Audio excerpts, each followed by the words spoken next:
প্রিয় দর্শক মন্ডলী, আসসালামু আলাইকুম। আমরা আসছি আমাদের এলাকায়। এক বড় ভাই লাগাইছে পেঁয়াজের বীজ আর কি। আসছি আমরা দেখতে আর কি। এই যে দেখেন,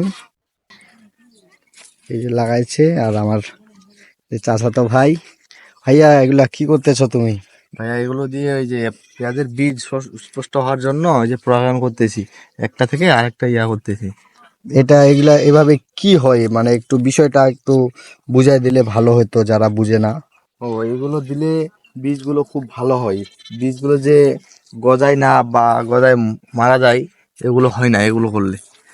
মানে বীজগুলো খুব ভালো হয়। বীজের একটা শক্তি বা বীজের একটা ভরাট হয়, বা মানে বীজের একটা শক্তিশালী গাজন ক্ষমতা এটা বেশি হয় নাকি? হ্যাঁ হ্যাঁ হ্যাঁ, এটা বেশি হওয়ার জন্য এগুলো করতে হয়। যখন ও, এগুলো করা হয় তখন বীজগুলো খুব ভালো হয়, ভালো মানের বীজ হয়।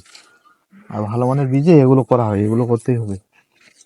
মানে ভালো মানের বীজ বলতে যায় গাছবে ভালো, বা যেগুলার গাজন ক্ষমতা বেশি, বা পেঁয়াজ হবে খুব ভালো, হ্যাঁ এরকম কিছু নাকি? হ্যাঁ, এরকম। তাহলে তো ভালোই। আর এখানে কতটুকু মাটি লাগাইছেন আপনারা? এখানে এই যে 10 থেকে 12 কাঠা। 12 কাঠা মাটি। এগুলা কি লাভজনক? হ্যাঁ, অবশ্যই। আর এগুলা কি হচ্ছে ভাইয়া এগুলা? এগুলো এগুলো হচ্ছে কি, যে এগুলো হচ্ছে এগুলা আবার স্ত্রী ফুল, এগুলো পুরুষ ফুল। এগুলোতে কোনো সময় বীজ হবে না।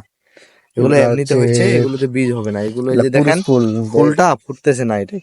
ও, এটা কখনো বীজ হবে না।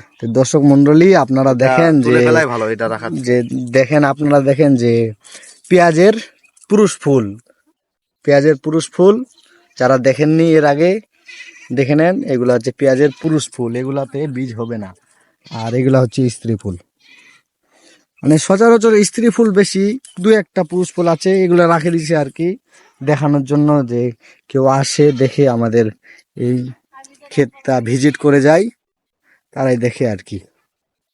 তো এটা কতদিনে হয় এই এটা পেঁয়াজটা? সময় লাগে, অনেক সময়। মানে এই যে এটা দেখতে পাচ্ছেন, এটা ফুলটা যাবে, তারপরে আবার শুকাবে। শুকানোর পরে আবার তখন রোদে দিতে হবে, রোদে দিয়ে আবার মাড়াই করতে হবে। ও, ভালোই তো তাহলে। পেঁয়াজের তুলনায় অনেক দিন সময় লাগে বেশি। তো বন্ধুরা, সবাই ভালো থাকবেন।